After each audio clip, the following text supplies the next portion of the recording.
All right, good to go, good to go. Concerning crypto, you can see it right here on the left, all by itself. Down 8%, down 7% for Ethereum and Bitcoin, down 5%. And then just take a look at the altcoins, down a staggering 47%. And this happened today. It's not even been a full 24 hours yet. It's going to be 24 hours later tonight.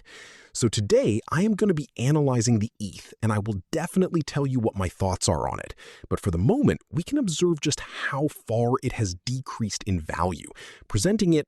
So let's just position ourselves at this specific point here. It has gone down, it has lost a full 47%.